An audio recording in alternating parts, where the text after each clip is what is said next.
Cinéaste aussi important que singulier, Tony Scott a disparu il y a aujourd'hui 10 ans. L'occasion pour moi de faire le tour de sa filmographie. Mais autant ne pas faire trop long et gagner en efficacité, comme il l'aurait fait lui, cet artiste aussi géant que mes estimés. Je me suis donc fixé une limite. Je vais vous parler de tous ses films, parce qu'il fait partie de ces cinéastes dont tous les films sont intéressants, mais je vais me contenter de 30 secondes par film, pas plus. Et vous allez voir que pour certains, ça va être très très chaud. Mais je vais tâcher de faire le tour de cet auteur que j'adore et que je vais vous donner envie de vous y plonger ou replonger. Allez, c'est parti pour une nouvelle contrepétrie.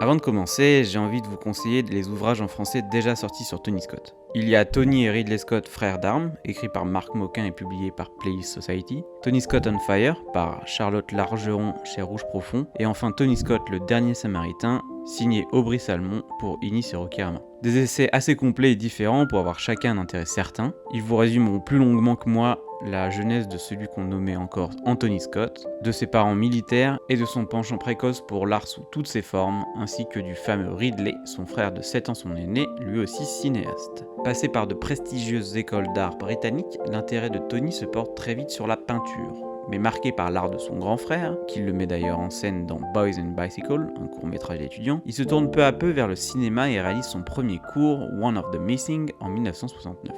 2 ans plus tard, il déploie ce talent immense dans Loving Memory, moyen-métrage dramatique là encore doux et subtil, macabre et étrangement émouvant, bien loin de l'image qu'on lui connaît. Mais après ses débuts dans la fiction, il va s'en détourner pour faire ses armes avec son frère Ridley dans la publicité, dans laquelle ils vont acquérir une réputation qui va mener l'aîné au cinéma, très vite suivi par Tony. Mais allez, fini les bêtises, place à la filmographie de long métrage de Tony Scott, top chrono. Premier long métrage singulier que The Hunger, les Prédateurs en VF, avec un casting aussi improbable que génial, Catherine Deneuve, Suzanne Sarandon et David Bowie se partagent l'affiche de ce drame baroque et vampirique teinté d'un saphisme aussi construit que tangible. Tony Scott y explore déjà ses obsessions picturales à base de grands éclairages clair-obscur, décantant son récit lentement et à tâtons, mais tel un esthète déjà rodé et très marqué. Ce premier film est autant un coup d'essai qu'un coup de maître pour ce pubard qui essuie la réticence du métier à le laisser passer d'un médium à l'autre. The Hunger est un échec commercial cuisant à sa sortie et le pousse à continuer son travail publicitaire. Et une de ses pubs en particulier va taper dans l'œil des bons producteurs qui vont lui confier son second long-métrage qui va quelque peu le détourner de ses ambitions auteuristes. Et ces producteurs, ce sont les inénarrables Don Simpson et Jerry Bruckheimer qui ont vu une publicité automobile qu'a réalisé Tony Scott où il mettait en scène une course entre une voiture et un avion de chasse. Il lui confie ce qui deviendra Top Gun, récit d'initiation dans le milieu compétitif des meilleurs pilotes de l'armée américaine. Un divertissement qui va définir toute une portion du cinéma d'action, puisque le succès tant artistique que commercial du second volet cette année prouve l'héritage de son œuvre. Simpson et Bruckheimer sont tellement heureux du travail de Scott sur Top Gun qu'ils lui confient le deuxième volet de leur hit de comédie policière qu'est Le flic de Beverly Hills. Scott accepte et signe le meilleur film de la trilogie, y instillant des apports très film noir, mais aussi de l'action bien plus efficace, sans pour autant négliger la comédie, dont il confie entièrement les rênes à Eddie Murphy, véritable star du film pour lequel il travaille. En résulte le film le plus mineur dans la filmographie de Tony Scott, mais paradoxalement un de ses plus grands succès populaires. Après The Hunger, voici un nouveau film pour définir une personnalité plus tangible à Tony Scott. Revenge est l'adaptation d'une nouvelle, un récit d'attraction et d'interdit entre un Kevin Costner bouillant et une Madeleine Stowe électrique, qui sème derrière le dos d'un Anthony Quinn revanchard, qui présage un penchant romantique certain pour Tony Scott, connu pour ses frasques avec la jante féminine à Hollywood. Revenge est à nouveau un revers de la médaille pour Scott qui, dès qu'il s'attaque à un film plus personnel, a le droit à un échec aussi public que critique. Il reviendra sur son montage en 2007 dans un director's cut plus court, violent et sexy, qui montre davantage des obsessions tardives de cet auteur en constante mutation. Suite au succès incroyable de Top Gun, Tony Scott, Tom Cruise et leurs producteurs Simpson et Bruckheimer cherchent à capitaliser sur cette déferlante. Et au lieu de faire une simple suite, ils reprennent les mêmes tropes narratifs pour les appliquer aux purs films sportifs et plus précisément aux courses de NASCAR. Ça donne Days of Thunder, ou Jour de tonnerre en VF, dans lequel Tom Cruise interprète un jeune pilote intrépide, brillant et franc-tireur, oui encore, et doit gagner les courses quoi. Tony Scott s'engueule sans cesse sur le tournage avec les producteurs, il y a 1001 retards de production, mais il s'en donne à cœur joie dans un film culte aux séquences de course incroyables, dans un film là encore évidemment marqué par son époque. Vroom vroom la voiture. Tony Scott met en scène un buddy movie policier fou et malade avec The Last Boy Scout ou Le Dernier Samaritain en VF. Scénario vendu pour une somme record par le Wonder Boy Shane Black, un film un peu trop malin pour son bien qui montre la détresse de Tony Scott à cette époque et, en éternel insatisfait, le méprisera à plus d'un titre. Mais cependant, là encore, c'est un film culte dont le tournage aura essuyé les rixes entre le réalisateur, ses deux acteurs principaux, que sont Bruce Willis et Damon Wayans, et le producteur Joel Silver. Tony va d'ailleurs baser un personnage exécrable de producteur dans son prochain film sur ce dernier. Et ce prochain film, c'est le magnifique True Romance. Là encore, un écrin plus immédiatement personnel et subtil pour Tony Scott qui saisit l'occasion de réaliser le scénario du nouveau Wonder Boy Hollywood, Quentin Tarantino. Celui-ci est fan de son revenge et est ravi que Tony Scott réalise ce film sur ce couple à l'amour fulgurant entre Détroit et LA, prenant autant ses influences dans la culture populaire qu'il est foncièrement attachant dans son portrait fabuleux de l'amour et de ses affres mafieux et hollywoodiens. Là encore, un film plus nuancé pour le pubard au film d'action qu'est à l'époque Tony Scott, qui tente corps et âme de se sortir de cette condition en multipliant les tentatives expérimentales pour se faire sa place à Hollywood. Et ce grand esthète va commencer à trouver la formule gagnante avec Crimson Tide ou USS Alabama dans sa VF, en même temps qu'il va rencontrer sa muse, Denzel Washington. Pour l'occasion, il retrouve les producteurs Simpson et Bruckheimer, avec même en prime une passe de réécriture de la part de Tarantino pour un thriller militaire se déroulant dans un sous-marin et mettant en scène Gene Hackman en face de l'acteur de Malcolm X et Philadelphia. Les deux hommes interprètent le commandant et son second, s'opposant dans un débat moral sur l'utilisation de l'arme nucléaire, entre suivre aveuglément les ordres et penser un tant soit peu par soi-même. Et de là à appliquer ce postulat aux deux faces de la personnalité de Tony Scott, de yes man faiseur d'un côté et d'artiste complet de l'autre, il n'y a qu'un pas. On le retrouve l'année suivante avec un nouveau thriller, The Fan, avec un Robert De Niro qui interprète un fan de baseball un peu trop impliqué dans son équipe préférée et qui harcèle leur joueur vedette, interprété quant à lui par Wesley Snipes. Si The Fan n'est pas une franche réussite, c'est un thriller de commande qui fonctionne très bien, à la tension crescendo et parfaitement gérée, avec une prestation comme d'hab impeccable du maestro De Niro et une mise en scène tout à fait capable d'un auteur en perte de repère certes, mais qui va trouver un nouveau souffle.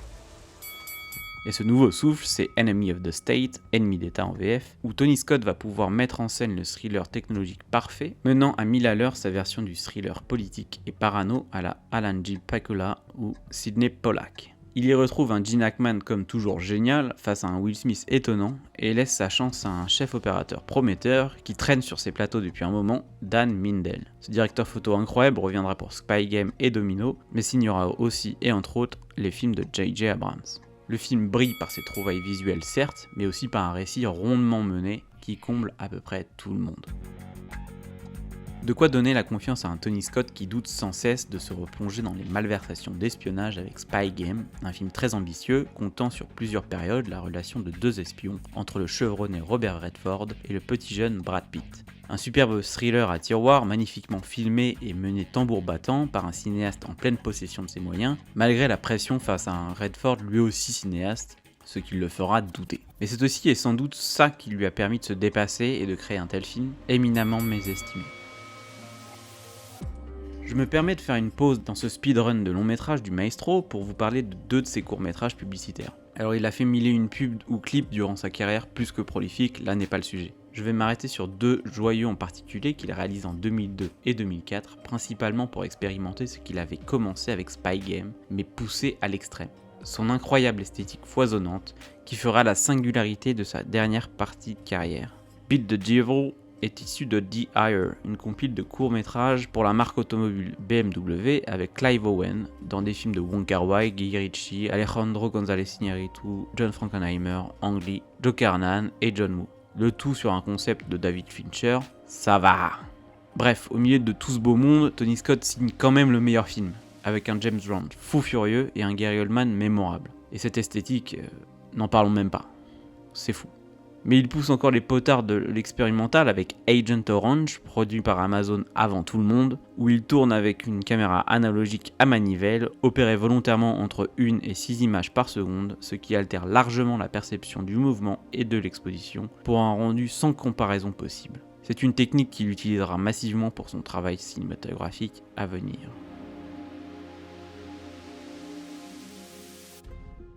Tony Scott peut enfin concrétiser une arlésienne qu'il traîne depuis avant Top Gun, Man on Fire. Il devait mettre en scène ce thriller dramatique infiniment personnel et touchant depuis les années 80. Mais en 2004, il arrive enfin à mettre en scène cette sombre affaire de kidnapping derrière une subtile relation entre un garde du corps bourru et une petite fille. Avec Man on Fire, Tony Scott balaye tous ses doutes pour imposer une vision qu'il retient et peaufine depuis presque 20 ans. En plus, il a pris de la bouteille et retrouve sa muse, Denzel, pour ne plus jamais le quitter, mis à part dans le pas de côté qu'est Domino. Dans ce film magnifique, on pleure, on frissonne, on s'extasie et on repleure. C'est beau en diable, la plus sublime des peintures de cet artiste complet. Dans Domino, Tony Scott envoie balader toutes les conventions. Il se met au niveau de son héroïne pour adopter une vista jusqu'au boutiste, retrouvant Dan Mindel pour exploser les barrières du possible au niveau de l'esthétique, saturée et foisonnante, et monte ses images folles dans un trip psyché où Keira Knightley, Mickey Rourke et Edgar Ramirez mènent un récit éclaté, tiré d'une histoire vraie scénarisée par Richard Kelly, l'inénarrable auteur de Donnie Darko et Southland Tales. Qu'y a-t-il à rajouter vraiment ? C'est un chef-d'œuvre qu'on se mange tel un uppercut surpuissant. Première et seule incursion de Tony Scott dans un récit intense soit peu sci-fi, son cinéma étant souvent ancré dans le monde réel, il m'est déjà vu à la hauteur d'un ennemi d'État en simplifiant son concept pour en retrouver l'essence, qui brûle de mille feux dans des séquences sidérantes, comme celle de l'attentat du ferry ou la course-poursuite sur 2 temporalités. Il fait de déjà vu, là encore, un drame tissé autour d'un héros brisé et investi, porté par un superbe Denzel. Un film puissant, efficace et qui marque le début d'une certaine recette formulatique pour Scott.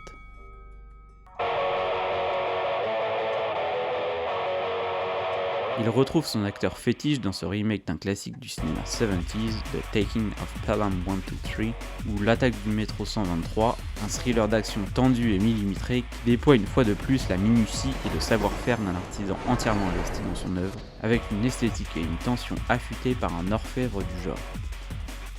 Pas grand chose à dire tellement c'est un film comme on n'en fait déjà plus, aussi soigné qu'efficace, imparable, inarrêtable même. Pour un dernier tour de piste, Tony Scott prend en main l'histoire vraie d'un train de cargaison lancé à vive allure sans conducteur qu'il faut désespérément arrêter pour sauver toute une zone urbaine. Là encore avec Unstoppable, tous les ingrédients d'un grand film de Tony Scott, du mouvement, de l'action, Denzel, une relation mentor-apprenti et du drama. Ah oui, et du mouvement. Je l'ai déjà dit ? Ouais mais il y en a vraiment beaucoup. C'est trop bien. Tendu et impressionnant, déjà à contre-courant du virage numérique alors à l'œuvre en 2010 à Hollywood, dans un thriller d'action typique de son auteur, parfaite synthèse de toutes ses obsessions, tant formelles que tonales et narratives. Un grand film, mésestimé là encore. Background action. Action. Voilà, on a fait le tour. Mais que dire pour conclure ? Tony Scott me manque. Ça fait 10 ans qu'il est parti, pour des raisons encore obscures. Il s'est suicidé, ça c'est sûr. On a d'abord pensé à une maladie incurable à laquelle il voulait mettre fin lui-même, mais il s'avère qu'apparemment il n'en était rien. Un éternel insatisfait, j'imagine qu'il ne se sentait pas bien. Mais qu'importe, reste son œuvre, immense on l'a vu, mésestimée certes, mais incroyable pour celles et ceux qui s'intéressent au cinéma, à son esthétique et à sa cinétique. Parce qu'avec Tony Scott, ce qui importe, au-delà d'une narration bien huilée et de films impressionnants, c'est bel et bien le mouvement. Tout son art a embrassé complètement le médium le plus cinétique qui soit, le cinéma. De sa formation et de son attrait pour le pictural, il s'en est détaché pour peindre des images en mouvement absolument fascinantes, qui resteront à jamais dans les annales de son art. Dans un écrin qui plus est populaire et grand public la plupart du temps, quand bien même il est foncièrement novateur sur certaines formes. Aussi, même si on reproche souvent à son esthétique d'être trop marqué par son époque, c'est en réalité lui qui a dicté l'esthétique à son époque, ne l'oublions pas. I love what I do and I'm terrified what I do. I'm terrified because I'm in fear of failing creatively. And there's nothing more satisfying than a day when I feel I've achieved something and broken new ground. Avec cette vidéo, je voulais le célébrer pour l'anniversaire de sa mort. Mais en fait, je me rends compte que c'est son œuvre que je veux célébrer. Parce qu'elle est simplement importante pour moi, et je pense qu'elle l'est ou peut l'être pour beaucoup d'autres. Merci Tony.